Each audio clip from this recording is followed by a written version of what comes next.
so many times I've called up a Jake that came up first before that big gobbler that was gobbling back in the woods 100 yards or 200 yards got to me, and them jokers would walk right up in my freaking face. We probably, so we got some weeks to get into turkey season. I thought we would just touch on it today because it's coming up, what we've seen so far this year, what some of our plans are as far as turkey season's going. You know, what was everybody going to hunt with? Just things like that. That's all I wanted to talk about today. And then we're going to get into a little bit of the predator stuff.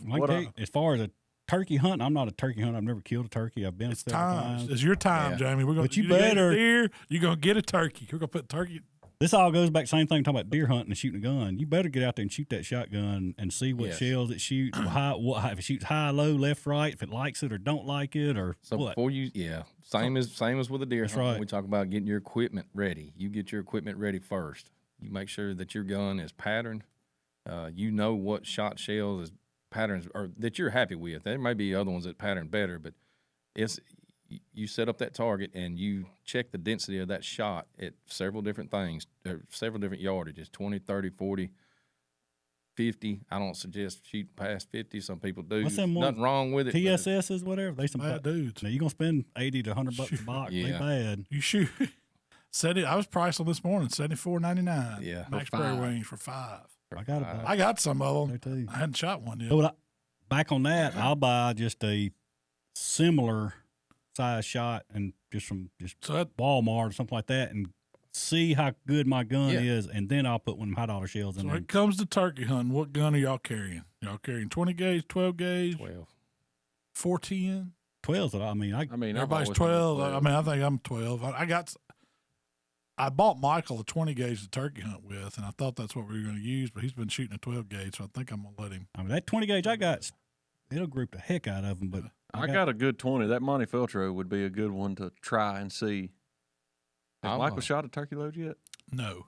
And that's what I was Don't tell him. So you're talking about pattern. Like how many different, for a particular gun, I know every gun shoots different. They're going to like different loads or different shells or whatever. What would you suggest for somebody new getting started out with turkey, trying a new gun? How many different brands of shells should they try to shoot through? If you was new, I'd definitely do a 20 gauge. Just 3? Yeah. I mean, you did 20? Yep. Yeah. I mean, if it's a kid, 20 for sure. That turkey load's going to thump you a little bit.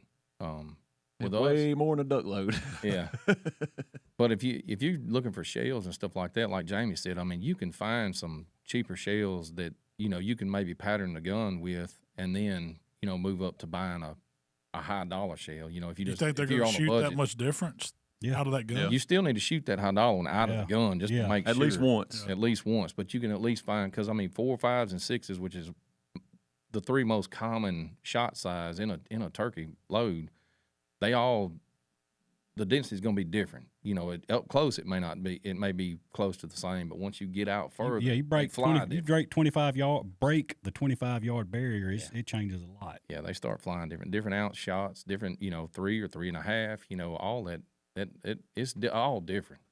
Well, for instance, Daddy's got that new Benelli, and we had to change the stock or shim or whatever because he kept shooting low. So that's what I was going to get at. Me personally, if I would start from scratch, I'd get your shotgun out and I would get just some cheap dove loads and pattern it there to see that it's actually true with your line of sight, that it ain't shooting low left or high right or whatever. Start with that and then step up. At what distance we're talking? Like 30 yards. Yeah, 25, 30 yards. You're just wanting to make sure your line of sight's good when you shoulder that shotgun, that you're actually, what you're looking at is actually what it's hitting. I know Browning, Benelli, Beretta, Franchi, however you want to say it. You can shim the butt pad. All them come with shims. Remington and Winchester, they come with the shim kit with them. I don't think the first Max has one. But I mean, and it's totally crazy. It's like almost not even visible difference in them shims. And Daddy's, I put too big a shim on Daddy's now. He's shooting a little bit high. But even without the shims, though, I mean, different brands of shells will fly. Oh, yeah. Like one will shoot high, one will shoot low. One may be dead on where you're aiming at. They move around. So, you make sure you're. So what's the takeaway? Just get out there and shoot it a few times, figure out I would set a turkey target up 25, 30 yards, just like Mark said, just get a heavy load 6. Just get used to shooting and make sure for dove hunting, the gun fits you. Yeah.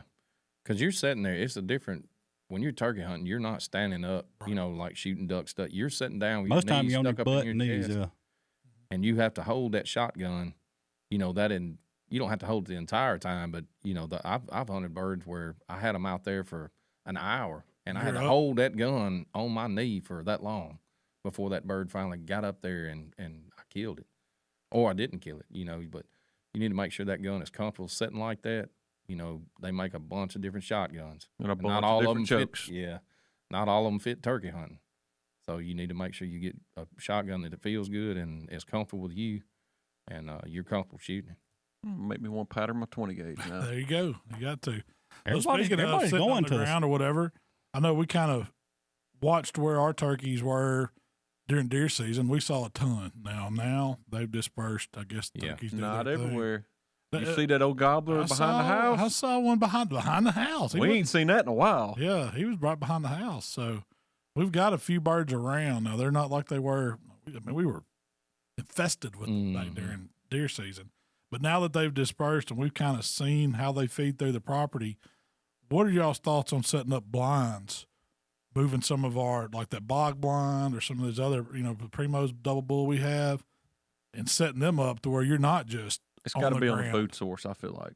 Well, it's different what we got versus if you're hunting like Daddy and y'all go. Hill country, government land. You go government land, you might hear a turkey or might not hear a turkey right here. You might have to walk a quarter or half a mile before you hear a turkey. So in that instance, blinds wouldn't be beneficial. But what we got down there, we got the plenty big, good sized food plots. Yes, you can set a blind up on it, I think. What I'm thinking is like, so where you kind of get an idea where they're roosting. Now you could go out there at night and call them the night before and see if you can pinpoint them or where you're seeing them.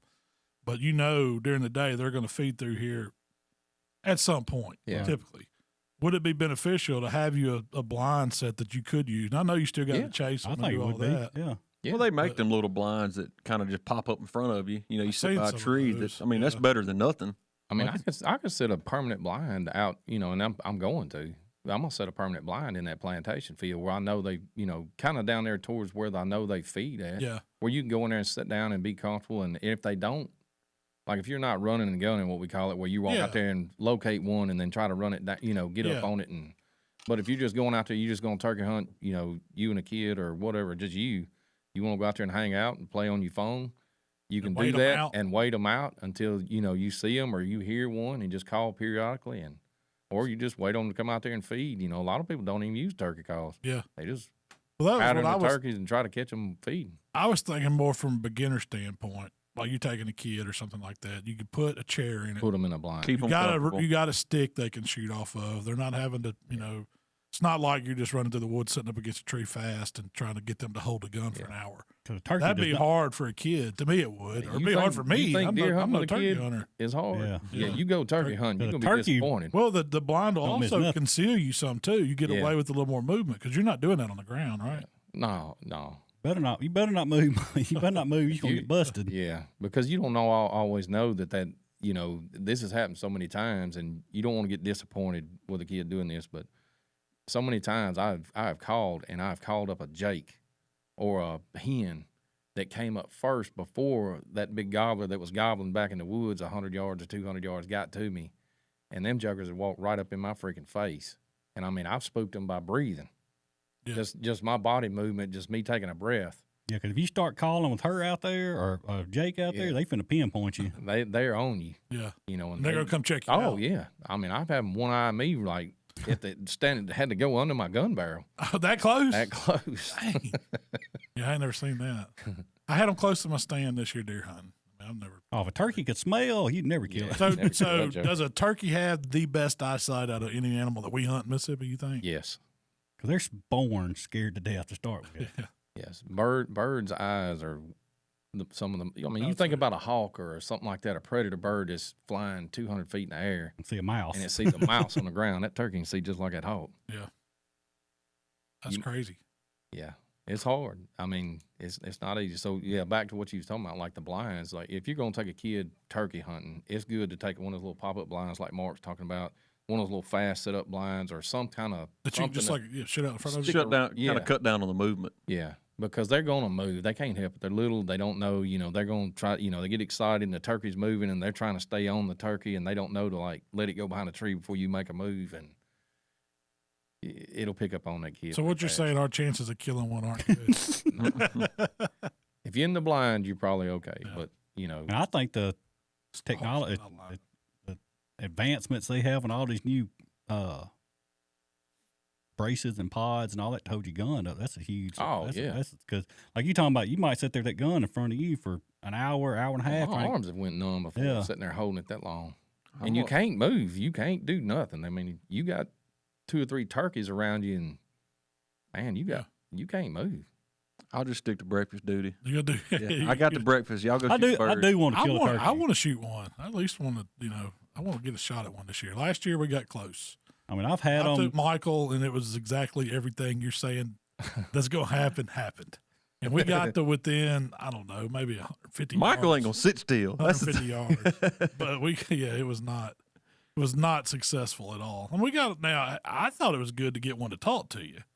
I mean, if I get one to talk to me, it's like, yeah, but what your hair's, I don't know what he was saying. You sound like crap. What he was probably saying there's a fat guy sitting on the ground over there. Don't go over there. But when they gobble back at you and you're sitting there and you know that he's communicating with you and your hair goes to standing up on your neck, I can't promise you I'd sit still. There ain't no way. And you don't. If he's right up on me, oh man. What's hard is you don't always know where they're going to come from. No, you hear it here in front of you, but he might circle around behind you, and all of a sudden you hear just. Yeah.